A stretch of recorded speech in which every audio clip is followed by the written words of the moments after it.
After about 2 or 3 years of taking pictures on the trains, I finally met some writers.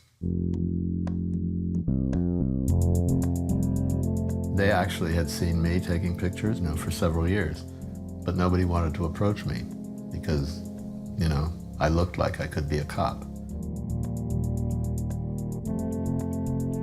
That impressed them that I had their work, and of course I was very impressed that I actually met the artists.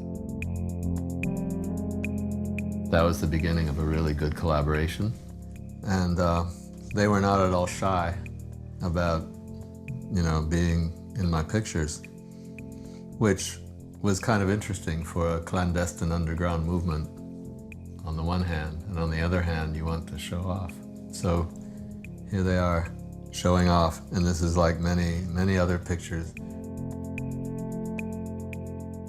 If you, at that time, you show up with a camera, everybody is like, ta-da, and got my can.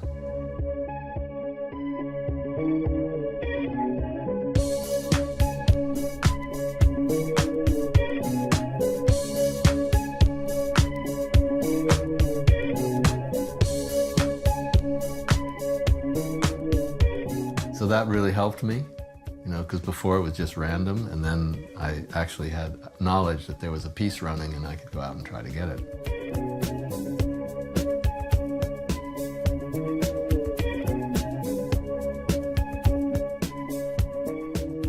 But what I meant to say was that it's really hard. It was like hunting, because you would see the piece maybe, as I would ride uptown, maybe I would see a really nice piece going downtown, and then I would get to my spot, but I would know that I'd have to wait till that went to Brooklyn, all the way to the end, all the way to New Lots, and turn around and come back. And then it would be on my side. I wouldn't be able to take a picture of it. It would go all the way up then to the Bronx. And by this time, 3 hours have passed. And then, is it going to come down again? You never know, because rush hour is over, and they take trains out of service. And so maybe it doesn't come down. So it was always, that kind of a crapshoot, whether you would get it or not. So, and I spent a lot of time. One summer I read War and Peace while I was up on the platforms waiting. After I met writers, they invited me to come watch them do the job. So this is the first time I went, and it's Mayor and Min. So we went to New Lots, which was the end of the 2 and 5 line, out in East New York. Crawled through a hole in the fence and started to paint. The workers came, and they had pipes, and they threatened to, beat us with the pipes, and so we grabbed everything and ran back out the hole in the fence. Then the night was still young, so we went to the Sutphin Boulevard, which was a layup, which was under the ground, and the guys did a couple of cars, and they persuaded me to try my hand at it, so I did this. Mayor did the outline, and I did the fill-in of a Henry piece.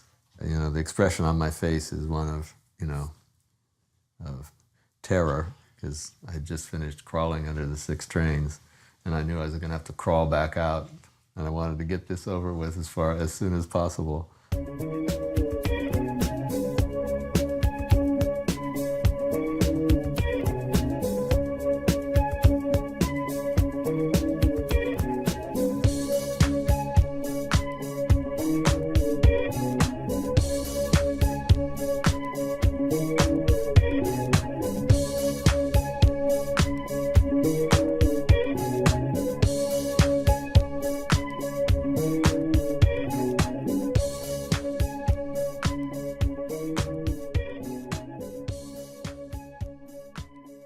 I think graffiti writers thought that they'd be able to write graffiti forever. And I think I probably, if I thought about it at all, thought that this would go on for a long time and it would change and evolve and everything. I didn't think it would just stop in New York as it did. Nor did I think it would then go off all around the world and never stop. So